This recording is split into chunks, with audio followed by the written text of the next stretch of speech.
Hi, this is Dave, and before we get to the show, I wanted to ask you a favor. One of our goals this year is to grow the show so that What Does Star Wars Mean to You reaches more listeners. And that's where we're asking you for help. And it's really easy. Wherever you listen to us, please hit that subscribe button.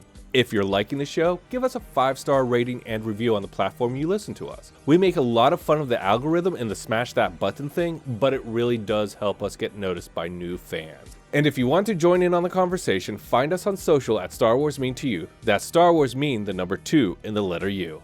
Now, let's chat some Star Wars.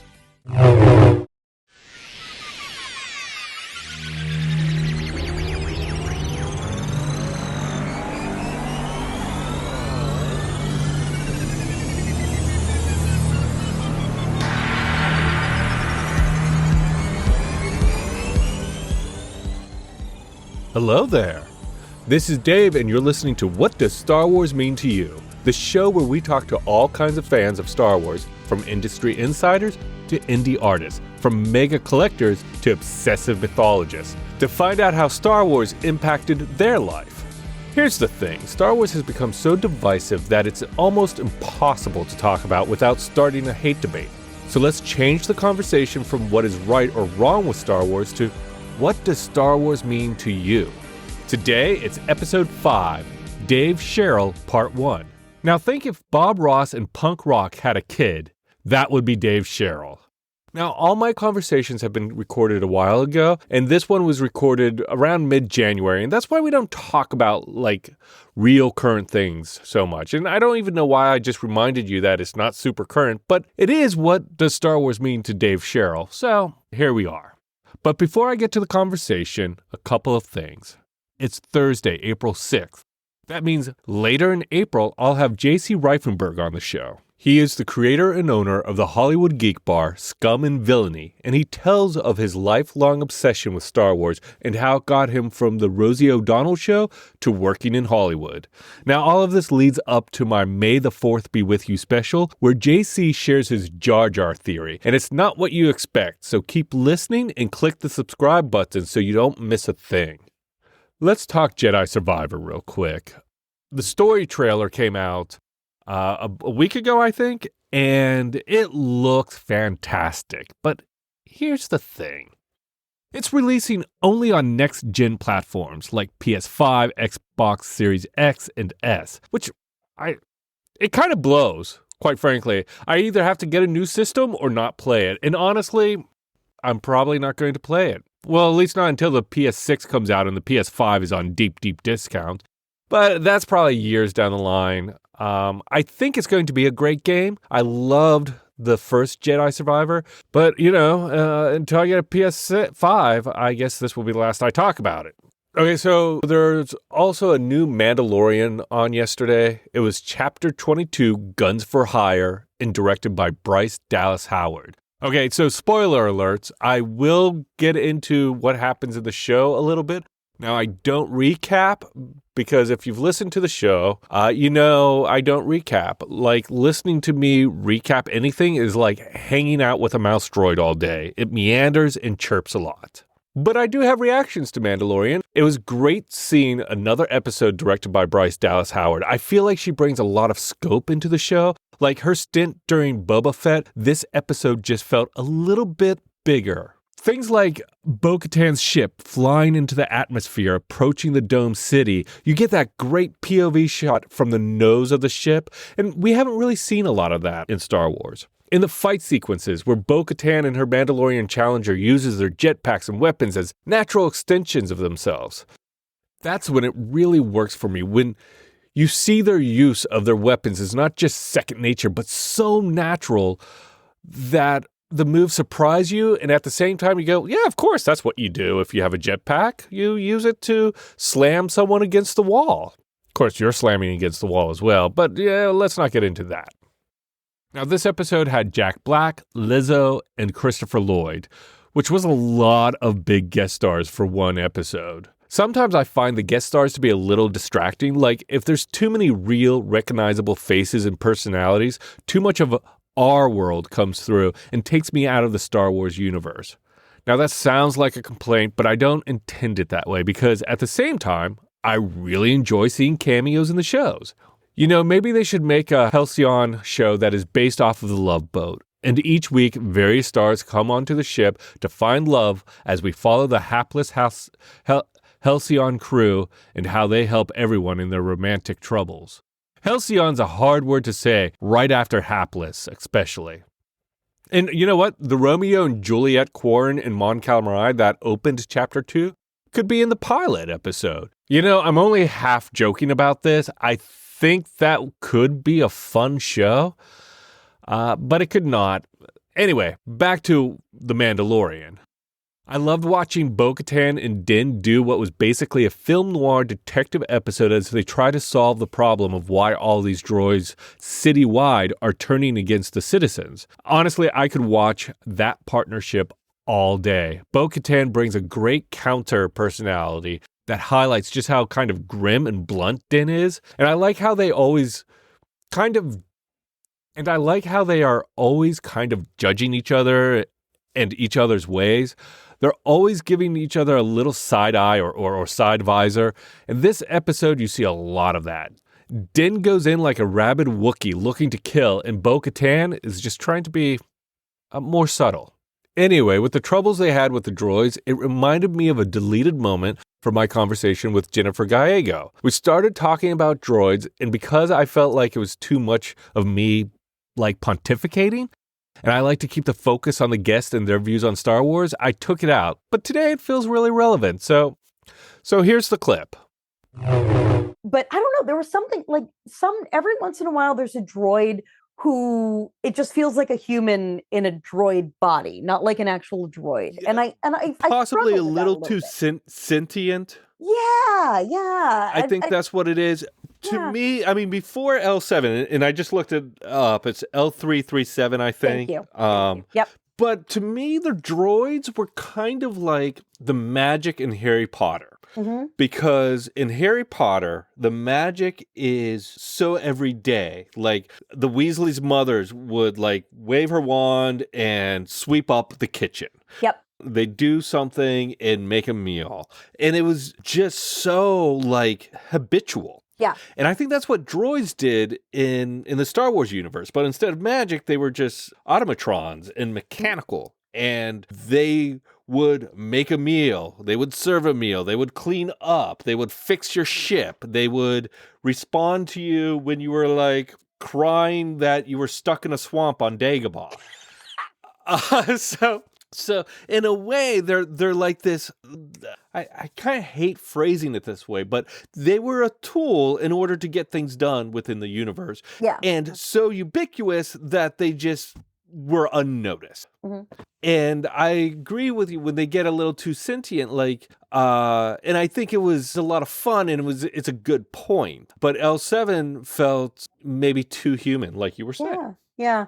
I love like R2 obviously is very smart and can think on his own. He obviously has evolved and is artificially intelligent and whatever, but it's almost like is he thinking that, or did he just cry, or did he have an emotion? Yes. But if a droid is just speaking the way we're speaking, that takes the fun out of it almost. So tell me, what do you think about droids? Can they be too sentient? Or should they be considered more than just tools in a galaxy far, far away? And would you want to see the Disney's The Love Hassalon? Hassalon? Is that right? The Love Hassalon? I guess so. And should I put more deleted moments from the show in? Let me know on Insta or Twitter at Star Wars Mean to You. That's Star Wars, mean, the number 2 and the letter U. Now, after this quick break, it's part 1 of my conversation with Dave Sherrill. Cinema Craptaculous is your podcast destination for all things movies, good and bad, streaming series, good and bad, and pop culture, good, bad, and the ugly. You get a totally different show every week, such as People Also Watched with Adam, Dave, and Tara. They're three industry insiders who always find the hilarity in the big budget feature and the lesser known feature you may have missed. There is, of course, the expanded universe. This is your place to geek out. John, Doc, and S'more are your geek experts to talk about what's going on in the world of streaming series, movies, superheroes, pretty much any showbiz geek topic, they're going to talk about it. And of course, there's the show that started it all, Cinema Craptaculous, with Stephanie, John, and Dave. You don't even need to have seen the movies these guys talk about to have a good time. So what are you waiting for? Go and subscribe to Cinema Craptaculous wherever you listen to your favorite podcast.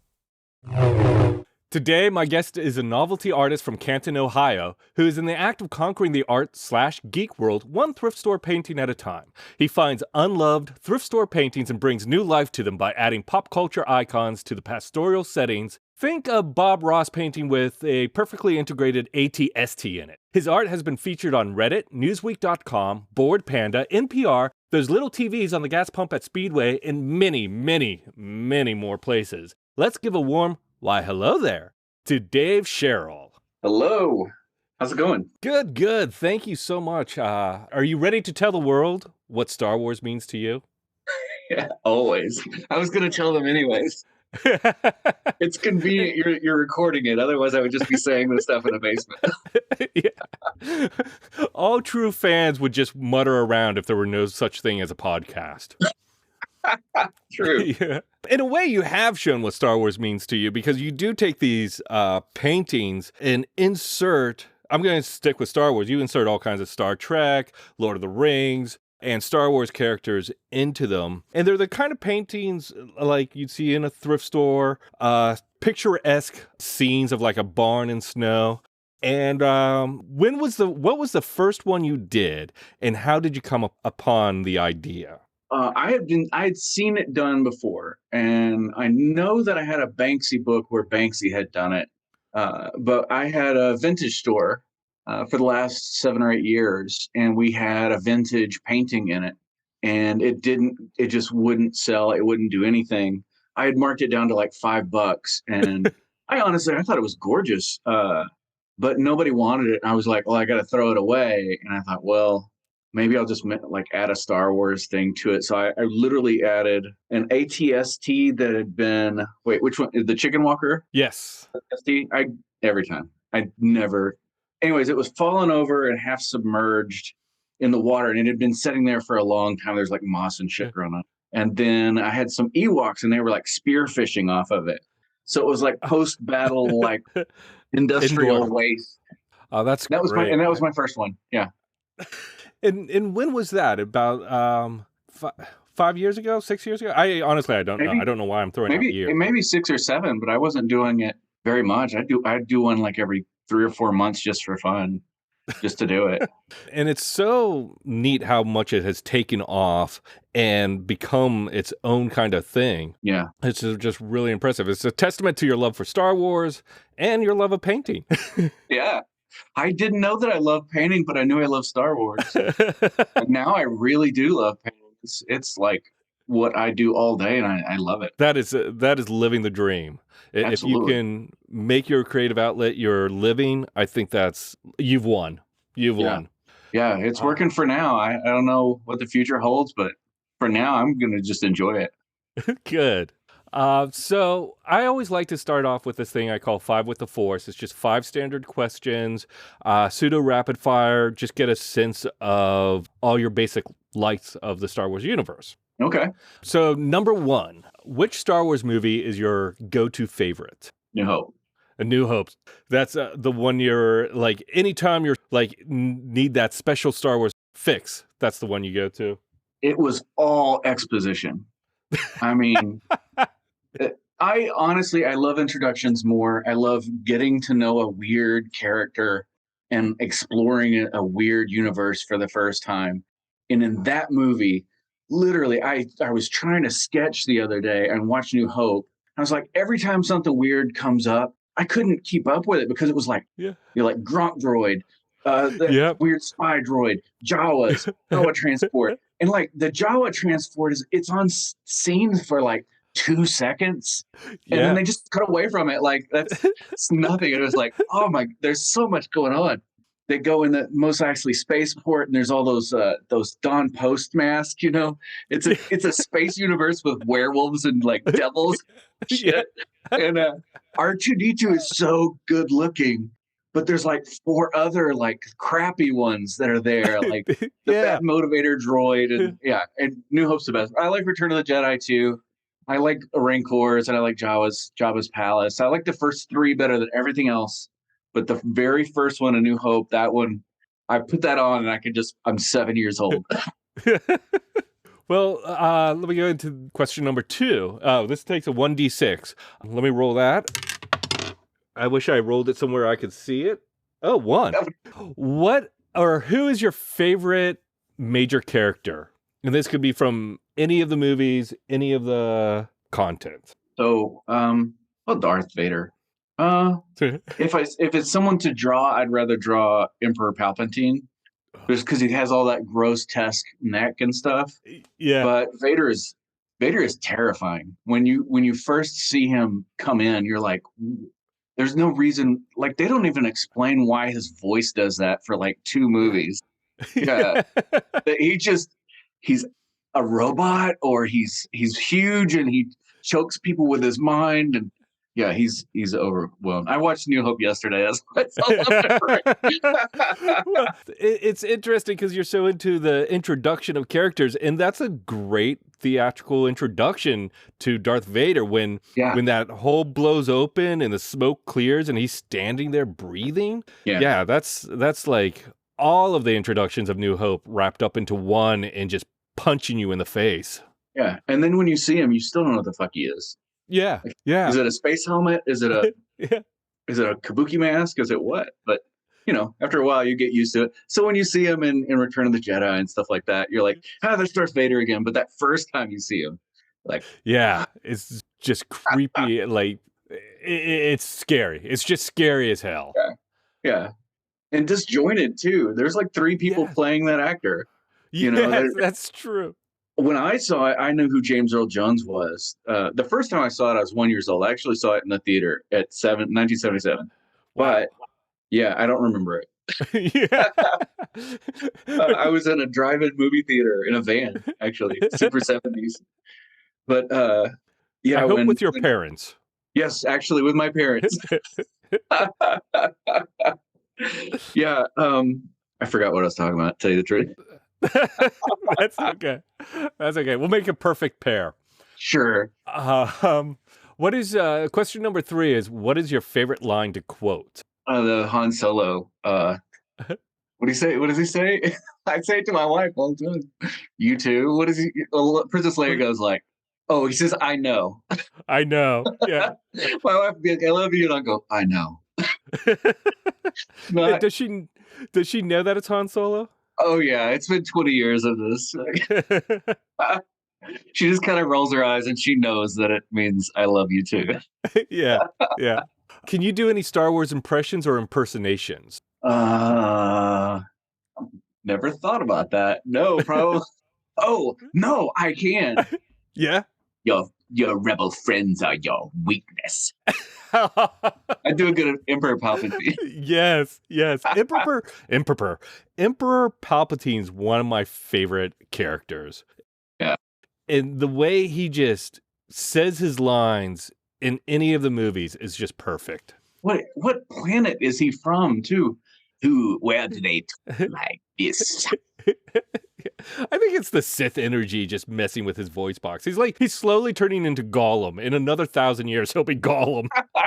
Gollum. Dark side Gollum. Yes, precious. I'm trying to think of a Gollum quote I could do as Darth Vader now. Likes it. It burns. It burns.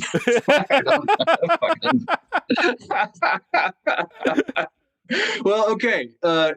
We decide. I'm trying to make mashup Black Velvets. That's going to be the next one I do. Well, tell me when the podcast went. I'll make it. I'll make a Gollum Emperor Palpatine. Oh, nice. Yeah, we'll do it. Yeah, fuck yeah. I'm sitting here trying to smash up the Palpatine and Gollum into Gollum-tine. maybe that's what it is. Clementine. And then the final five with the fourth question is, besides the movies, what is your favorite Star Wars content? This could be a TV show, a comic book, a novel, one of your paintings, anything. Can Star Wars Battlefront count? Yeah. Oh my God, so much fun. Do you play on PlayStation 4, Xbox? I played it originally on PlayStation 2, I think. Oh, yes. Yeah, Wasn't it on 2? Battlefront. Yeah. Oh, my God. I probably spent a decade just playing that game because you could run around on Tatooine and shoot stormtroopers. Yeah, it was the first. Oh, my God. I just bought it for the PS4, and I haven't played it yet. I actually walked in the door with it.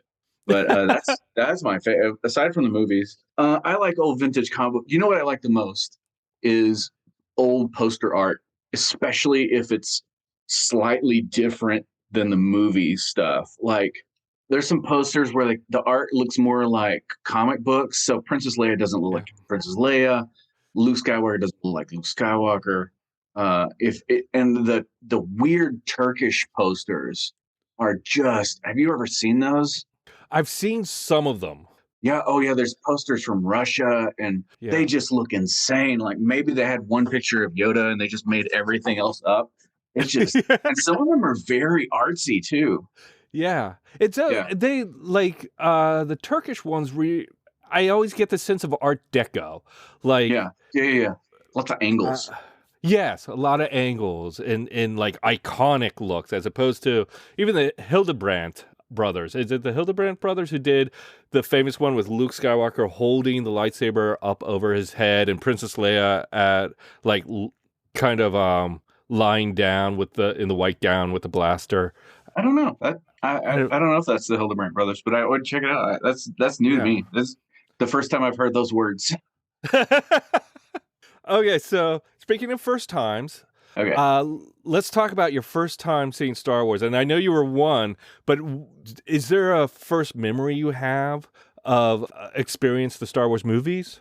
I think my very first experience, and I don't know how old I was, but we rented it after church one evening. I grew up in rural Texas. We had a movie rental place. I think we rented it on beta, actually. Oh, wow. Yeah. It was that old, but my mom picked it out, and I'd never heard of Star Wars, and she was so excited to show it to me, even though I had seen all of the movies coming through there. But the first time I remember it, I think it was Return of the Jedi. So I really, at the moment where Jabba is smoking a frog in a vape thing, I remember just being like, what the F is going on? And, it's really overwhelming for a little kid whenever they experience Star Wars for the first time. Yeah. See those crowds of wild aliens and fake things. And I think this. And the unexpected. Yeah, absolutely.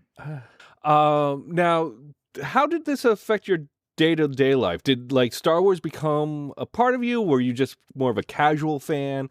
Did you just start doodling different aliens?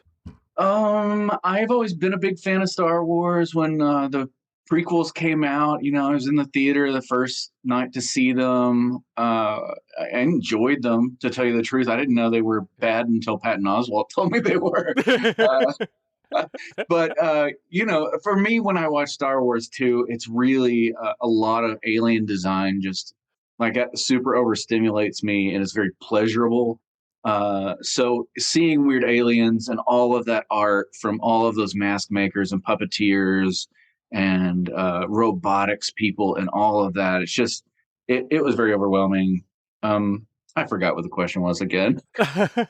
Well, just how it may have affected your day-to-day life after seeing it. Like how did you experience Star Wars day-to-day when you couldn't sit in front of the TV and watch it? There were a lot of Star Wars picture books back in the 80s and stuff like that. My parents would buy those for me. So there would be like a hardbound book for children. I mean, something like oversized 14 inches, 18 inches or something. And you would kind of just flip through them. It would just talk about Star Wars. And I actually bought one of them back a couple of years ago, and there were like deleted scene stuff in there. Oh, yeah. it was A New Hope, but there's a long scene where Luke Skywalker's hanging out with one of his like high school friends. Yeah, Biggs Darklighter, I think. Biggs? Yeah. Yeah. And they get a beer and he gets drunk. Well, anyways, there was a photo of that in the book. So whoever made this book in like 1979 or something, he must have. I remember that book, and that shot always confused me because I was like, this isn't in the movie. What is this? And I was too young to even know what a cutscene was. Yeah. And the toys, of course. Yeah. In 1982, like I thought I had a lot of Star Wars characters. I went to my friend's house and I was like, holy shit. He has literally like everything. Now I own a vintage store and I have everything. So I'm going to call up Chris Dodd and be like, hey, look, chump. I win. Took me 40 years, but I got there. What did you have a favorite character back then? And compared to that, who's your favorite character now? My favorite toy was the Gamorrean guard, weird pig monster with a big butt and like and Gamorrean guards the Rancor was the most exciting thing that I ever saw. Like when I first saw the Rancor, when I still see the Rancor, I'm just like, ooh. It's so big, it's so gnarly. It's got this, it just looks disgusting and scary. Then he kills it, and you're like, yes. And he runs. The Rancor master starts crying, and you're like, it's his friend. This is the best moment. It's the best moment. I love it so much. I draw the Rancor master every now and then. I just like doodle him. His friend consoles him. It's like, yes, and he's like, oh, he like says something and so yeah, it's so good. Yeah, I love that moment that just shows like, oh, even though this is a vicious creature, there's people who care about it. Oh yeah, you're excited that it died, and then you're like, he had a sad day. Yeah, his pet died today. That must have been like, if Tarkin wasn't on the Death Star, that must have been what he would have felt like. Yeah. just sitting in his Star Destroyer, one tear coming down. It's like, that was my home. Every victory is sad for someone. Do you have every victory is sad for someone? That's a really good line. Yeah. Do you have a favorite alien design? Everything in Mos Eisley is my favorite stuff. And I can't pinpoint one of them because they're so weird. That there's a devil is odd, that there's a werewolf is odd, and there's like a fly monster and like favorite design. Rancor is the scariest. I don't know, to tell you the truth. I guess maybe the Rancor is my favorite alien design. I think a lot about the trash compactor monster and like, what did he look like? Was he squishy? Could you squish him and then like he didn't die in the trash compactors? Yeah, I always thought there was a trap door that it got out of, but then the question becomes, did they put him there for the trash? Like, is he somehow like this bio-engineered thing to eat the trash so that they have less trash? And like, is the Empire green? Yeah, maybe he was there to eat like organic stuff that went in there. Like he ate the stinky garbage, left the materials that could be recycled. Yeah, that's it. And was he a stowaway? Was he just like something that they threw away and survived? Yeah, the throwing an alligator down the tubes of New York. Yeah. Somebody had a pet one. A pet squishy monster and flushed it when it got they found it. One of the contractors. Yeah, exactly. And it grew to a man-eating squishy monster. Yeah, with one eye. Yeah, that's a. What do you think the rest of him looks like? Do you think he's like just like a tapeworm? Well, there was a toy version of him that came with the Death Star. And if I remember right, he kind of looked like a underwater giant dinosaur with wings and a long neck. He had wings?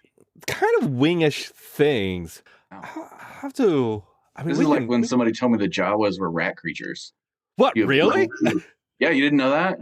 No. Yeah, they have a rat look. Oh, rats. Wow.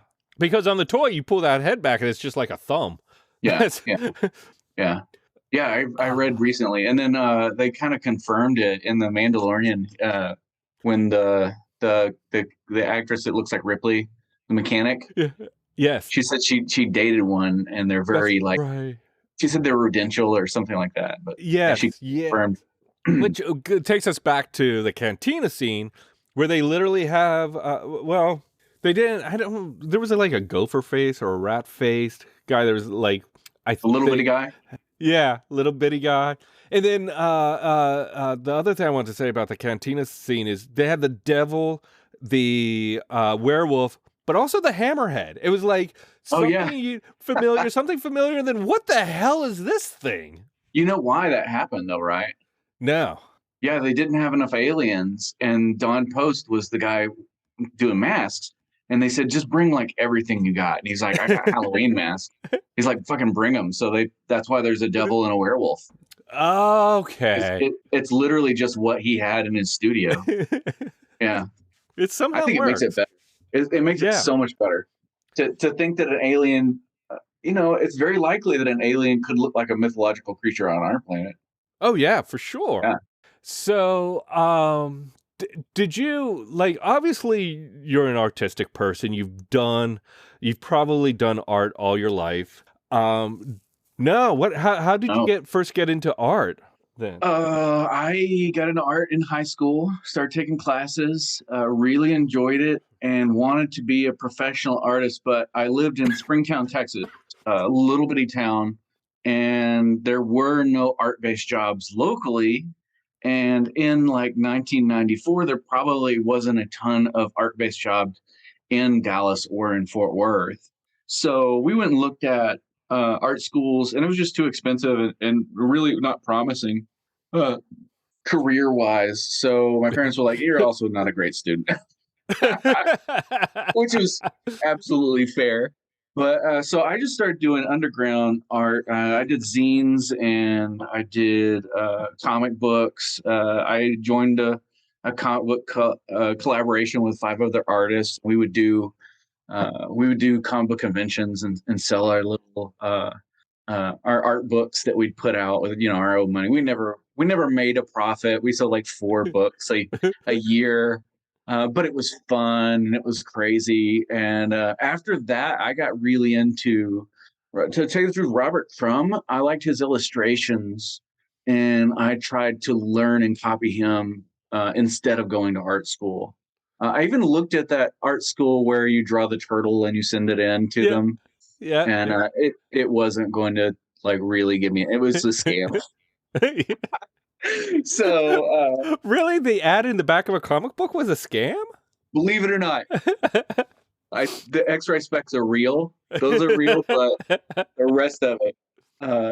So I just started buying books on how to do art and covering other artists. I'd never painted until I started painting the first thing. I just thought, well, you just buy the paint and you put the colors where the colors go. I mean, how hard can it be? And I did okay.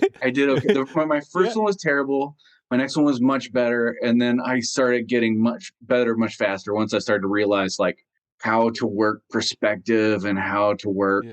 I always cartooned very flat and very 1940s style cartoons like Crumb did. Not as more realistic stuff. I liked his super cartoony toilets and stuff like that. That's how I got my art education, was just teaching myself how to do it. And now that I'm successfully selling art and supporting myself as an artist, I'm able to afford to buy lessons from professional artists in my area. So I just took a basic illustration class, and like the first day was like, this is a pencil, and I didn't know I didn't know what different hardnesses meant in like 4H. I didn't know any of that shit. So it's got me really excited about illustrating again and really excited about making art and making more imaginative, completely creative. So I'm going to do Star Wars things that I wasn't able to do before because I'm going to spend a lot more time illustrating them and making them the way that I want. And I'm understanding shadows and colors and reflections more. And I'm excited. I'm excited to get started on some new paintings. And I'm thinking for the next 2 or 3 months, I may just paint every day, all day, and then screw it, not do anything else. That's a pretty good that's a good plan. That's a good plan. Now, when I was looking at your art on Instagram and at your website, I was really impressed by your mechanical drawings, meaning of the AT-AT, of the ATST. They just looked very natural. They also looked like they were in the style of the painter of the painting itself. What are some of the Star Wars things that you can't do right now that you're excited to try to express or create? I understand how to move characters more after taking this illustration class, and I understand how to build and change figures to get more dramatic poses. So if you look at some of my earlier paintings, the characters are more like just flat and kind of squared off. And now I can kind of stick an arm up and towards you, and I can have people falling back or flying through the air. And use more imagination, less just solid reference stuff, because I wasn't able to. Illustration is a series of imagined components that rotate. And once you are able to build and shape those components, you can make a lot more new stuff. And I think that this year, I also want to start inventing Star Wars things and putting in things that are fake. I'm working on one now. And it's you've heard the Darth Jar Jar theory, right? Yes. So I am painting the moment before Qui-Gon Jinn and Obi-Wan are descending, hidden away on a transport ship. And then Jar Jar is kneeling in the woods, and he's kneeling to Emperor Palpatine, who's a hologram telegram. But I was thinking about how to do it, and I think I'm going to make a probe droid that's smaller, and it's like flown in and opened up its head, and the projection is coming out of the top of it. And like, that's not canon, but I just want to fucking see if I can do it. That is amazing. And what a great scene to do is like the moment before Jar Jar stumbles upon them. Yeah. That's exactly it. Yeah. I made you a whole series and like just different moments where Jar Jar was talking to Emperor Palpatine, or if you ever like hanging out, having a beer with Darth Maul. That would be awesome. So that's part 1 of my conversation with Dave Sherrill. Do you like the Art Deco look of the posters from foreign countries? What would you like to see Dave put into a painting? Is Darth Gollum possibly the greatest villain mashup ever? Let us know. Get in on the conversation on Twitter or Instagram at Star Wars Mean to You. That's at Star Wars Mean, the number 2 in the letter U. Now, I encourage you to follow Dave on Instagram and see all of his art. It is fantastic. You can do so at Dave Ruins Art. He has a lot of great pieces up. And hit the subscribe button so you don't miss a single episode. If you're liking the show, please give a 5-star rating and review. And join me next week for part 2 of my conversation with Dave Sherrill, where we talk about what makes Star Wars to him, some more of his favorite artists out there, and he asked me what I think should go into a painting. And quite frankly, it was such an awesome honor to be able to brainstorm with Dave what goes into a painting. So until then, remember, the Force will be with you, always.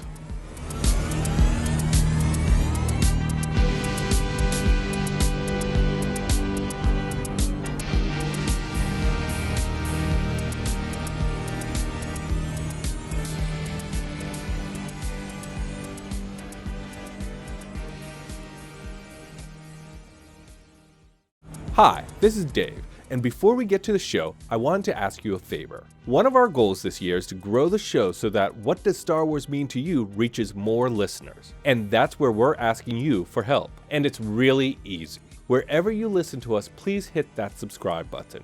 If you're liking the show, give us a 5-star rating and review on the platform you listen to us. We make a lot of fun of the algorithm and the smash that button thing, but it really does help us get noticed by new fans. And if you want to join in on the conversation, find us on social at Star Wars Mean to You. That's Star Wars Mean, the number 2 in the letter U. Now, let's chat some Star Wars.